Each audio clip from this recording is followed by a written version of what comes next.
Senhor presidente, obrigado pela oportunidade. Senhor general Frasch, colegas da mesa, presentes. Primeira ideia que eu queria estabelecer aqui é tentar conduzir um raciocínio. Existe realmente deficiência técnica nos projetos de engenharia, na execução das obras de engenharia? Bom, aí eu tenho alguns exemplos práticos para mostrar, da experiência do DENIT. Então, tudo que eu vou falar aqui é baseado na nossa experiência, não é invenção, não é anedota, é o que aconteceu. Então, eu vou começar citando, por exemplo, a BR-101 Nordeste. Lote 7 da BR-101, projeto executivo, contratado por uma licitação, 8666, técnica e preço. Previa, por exemplo, a duplicação passando por sobre um açude que fazia o abastecimento do município de Ribeirão, em Pernambuco. O açude estava lá há 48 anos. Então, a empresa projetista não foi no campo. Essa empresa projetista foi punida pela atual gestão com 2 anos de suspensão do direito de licitar com a administração. Nós tivemos na 101 Nordeste também quantitativos de terraplanagem, modelo digital do terreno adulterado em computador para gerar quantitativos de terraplanagem artificiais. Nós tivemos a ponte de Itacoatiara, a ponte do porto flutuante de Itacoatiara, que rompeu logo quando o porto foi inaugurado, depois quando passou uma carregadeira. Nós temos problemas de drenagem. Nós temos, por exemplo, duplicação que está sendo feita em 30 quilômetros e o orçamento previa 60 quilômetros de barreira New Jersey. Erros desse tipo em projetos executivos. Isso, obviamente, repercute na execução da obra. Então, temos problema? De fato, temos problema. Isso é notório. Existe problema na consultoria nacional, existe problema nos projetos de engenharia e nós enfrentamos isso. Por que existem esses problemas? Bom, podemos tentar estabelecer aí uma razão histórica. Bom, o Brasil passou, desde a década de 30 até hoje, por 2 grandes surtos de desenvolvimento. Um na década de 50, no período JK, e outro na década de 70, por causa dos planos nacionais de desenvolvimento. E na década de 80, nós enfrentamos uma crise de modelo desenvolvimentista. Nós passamos pela crise do petróleo, tivemos fuga de capital estrangeiro, deficiência para investir, altos índices de inflação, e houve um esvaziamento dos investimentos na área de infraestrutura. Então, as empresas, nós ficamos sem investir em infraestrutura. Então, na verdade, se perdeu essa memória. Então, aquele pessoal que vinha trabalhando ficou, de repente, de uma hora para outra, a gente não tinha demanda. As grandes construtoras nacionais, para sobreviver, elas se especializaram em outros ramos. Então, eu posso citar exemplos da Andrade Gutierrez, que enveredou para o ramo da telefonia. As empresas se voltaram para o mercado externo, foram trabalhar com petroquímica, como o caso da Odebrecht, enfim. Saíram do ramo da engenharia, não tinha demanda. E isso, obviamente, gera um problema. A engenharia deixa de ser procurada nas faculdades. A gente sente o reflexo disso até hoje. Se a gente for numa livraria, eu acho o livro até de esoterismo, mas não acho de engenharia. Então, é um negócio complicado. Então, isso, obviamente, tem um reflexo na qualidade dos projetos. O general bem falou, o DENIT hoje tem 1.106 contratos em execução. E o que nós reparamos? Em média, 200 não conformidades para cada projeto apresentado na primeira apresentação, entre pequenas falhas formais e defeitos graves em termos de concepção, em termos de descumprimento de norma, em termos de orçamento. Um projeto leva mais ou menos 30 meses para ser aprovado no DENIT, por causa das indas e vindas, da interlocução com as projetistas. E, de maneira geral, hoje as projetistas têm uma estrutura muito pequena. Tem projetista que tem um orçamentista apenas. Então, houve um enfraquecimento dessa área de engenharia. O Brasil retomou o investimento, mas a gente não estruturou o setor para essa retomada de investimento.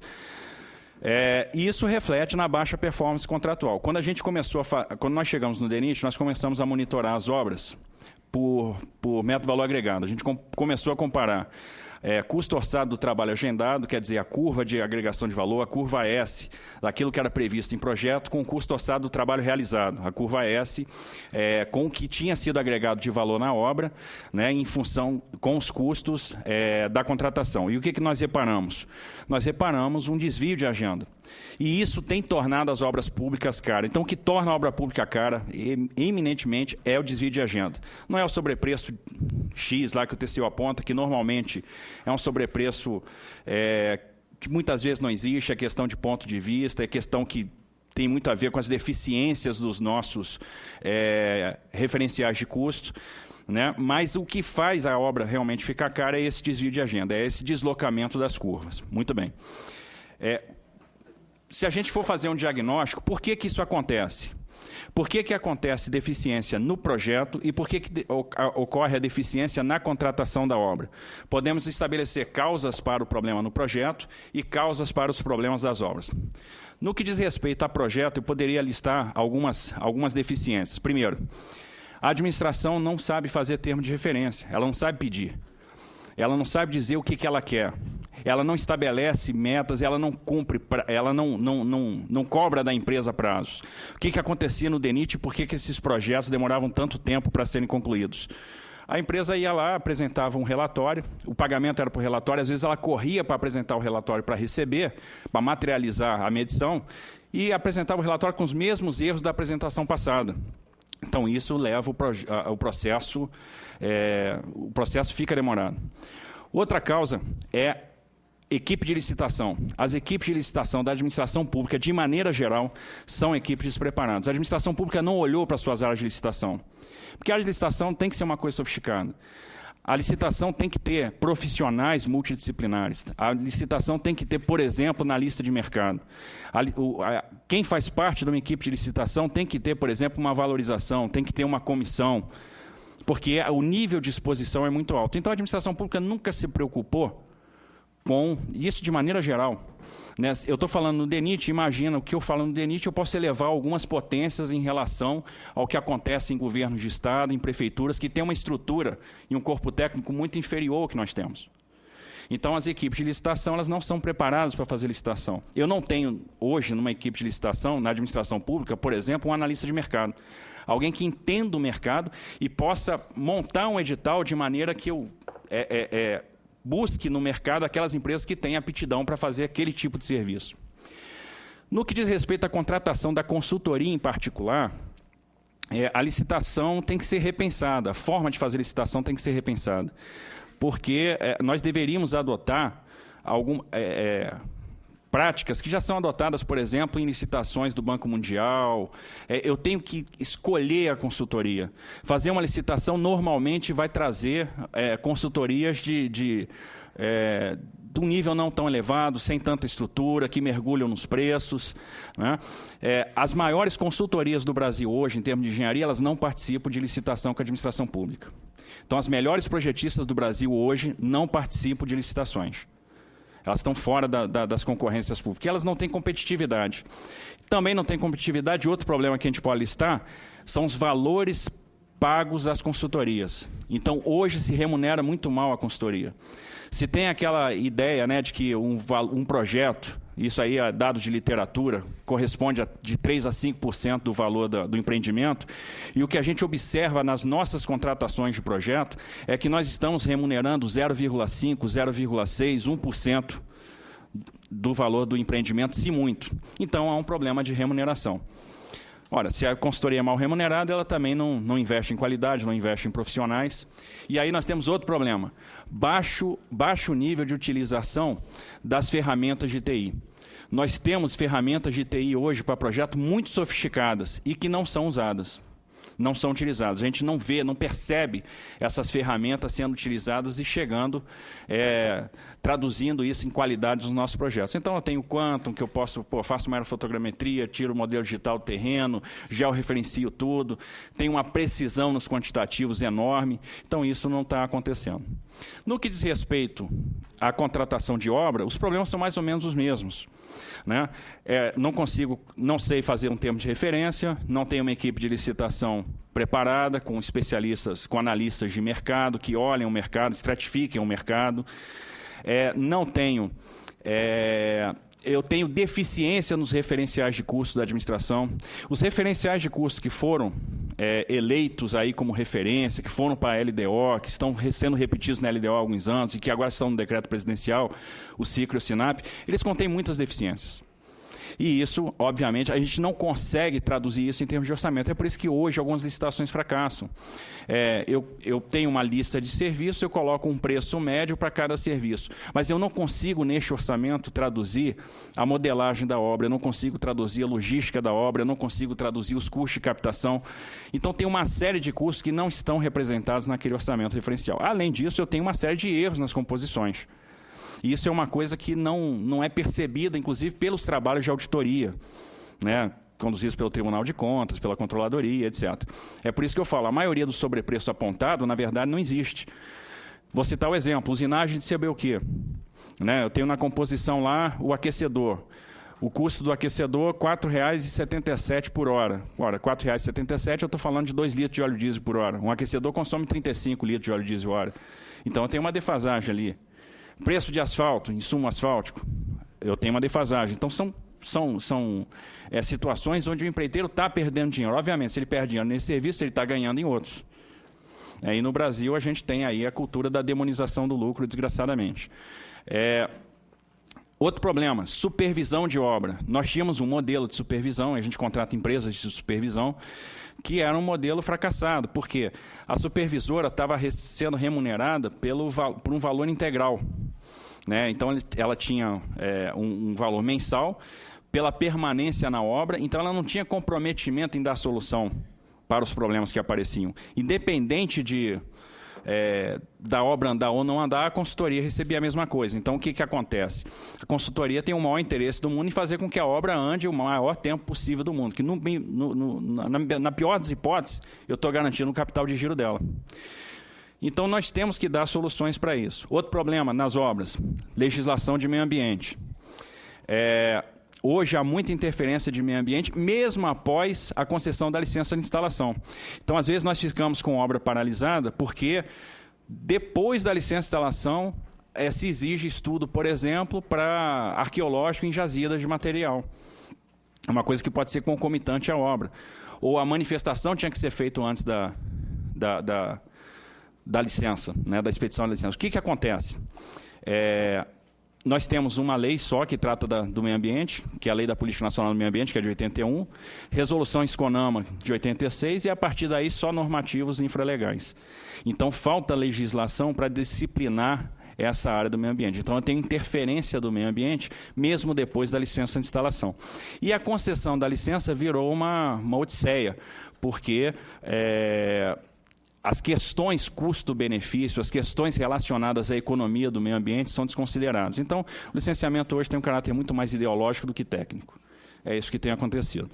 Então, isso tudo repercute para a baixa execução. E como resolver isso? É o DENIT que vai resolver o problema? Não. Esse problema é um problema de Estado. É um problema que vai envolver um esforço coletivo. É um problema que, para ser resolvido, vai envolver, por exemplo, esforço legislativo.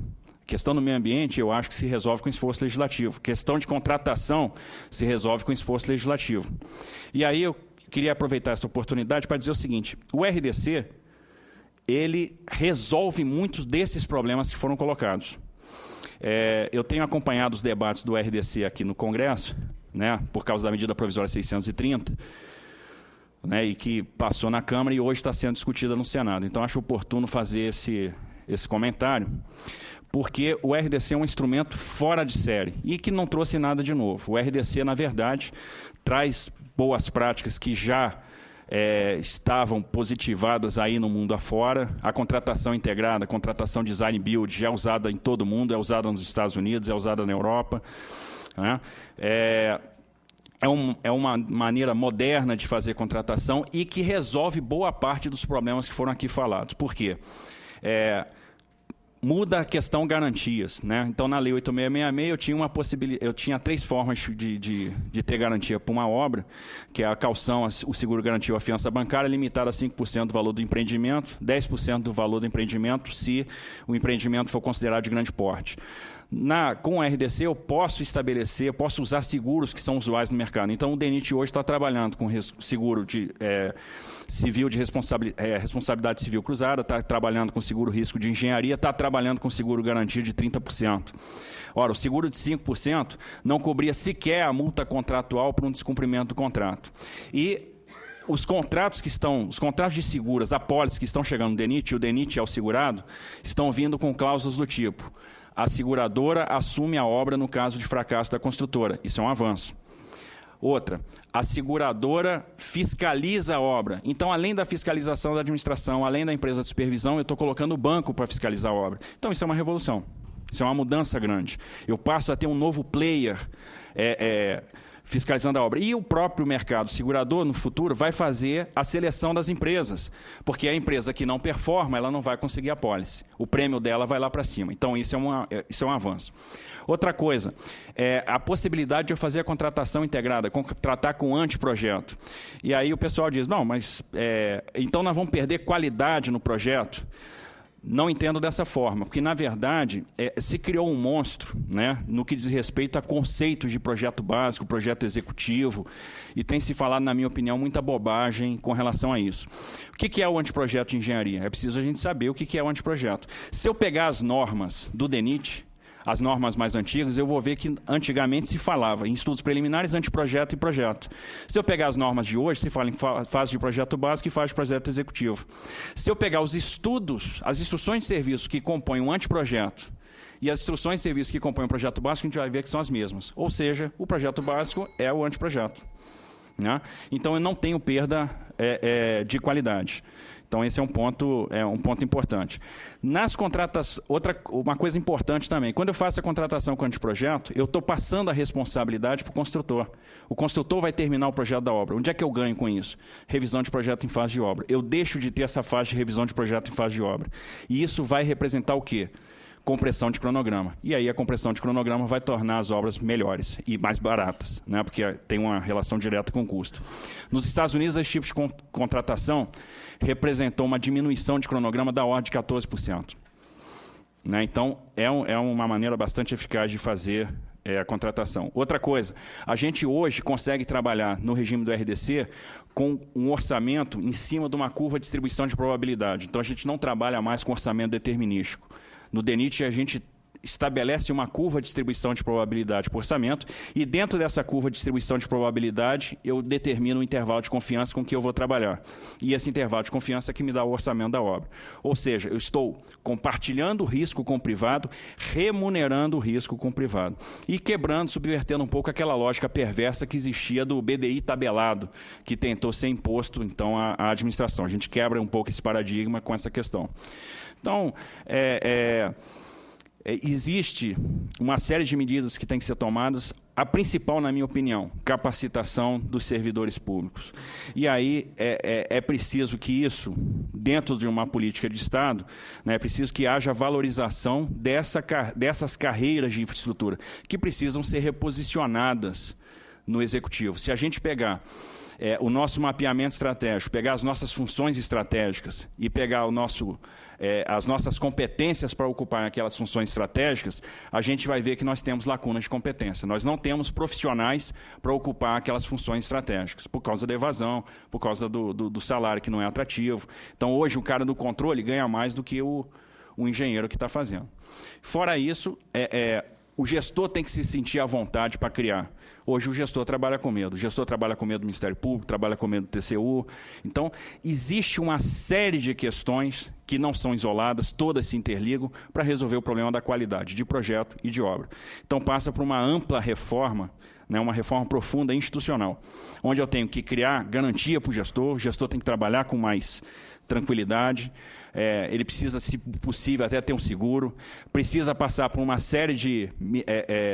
precisa passar por um esforço legislativo, e aí, falando em esforço legislativo, acho que a consultoria pode ajudar muito a Comissão de Serviço de Infraestrutura, por exemplo, neste trabalho, e aí eu faço até um apelo aqui, que eu tenho acompanhado também as nomeações dos consultores do Senado, e é importante que essa área de transportes, por exemplo, seja valorizada nisso, né?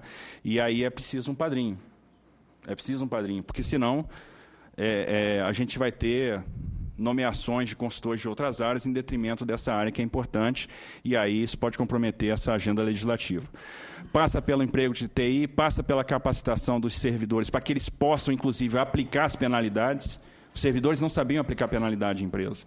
Então, as empresas não faziam o serviço e não eram punidas. E isso é a realidade na maioria do país. Agora que as empresas... No DENIT, a gente está começando a punir, está começando a suspender, etc. Então, isso é importante. Então, basicamente, são estes os problemas e mais ou menos essa é a linha de solução.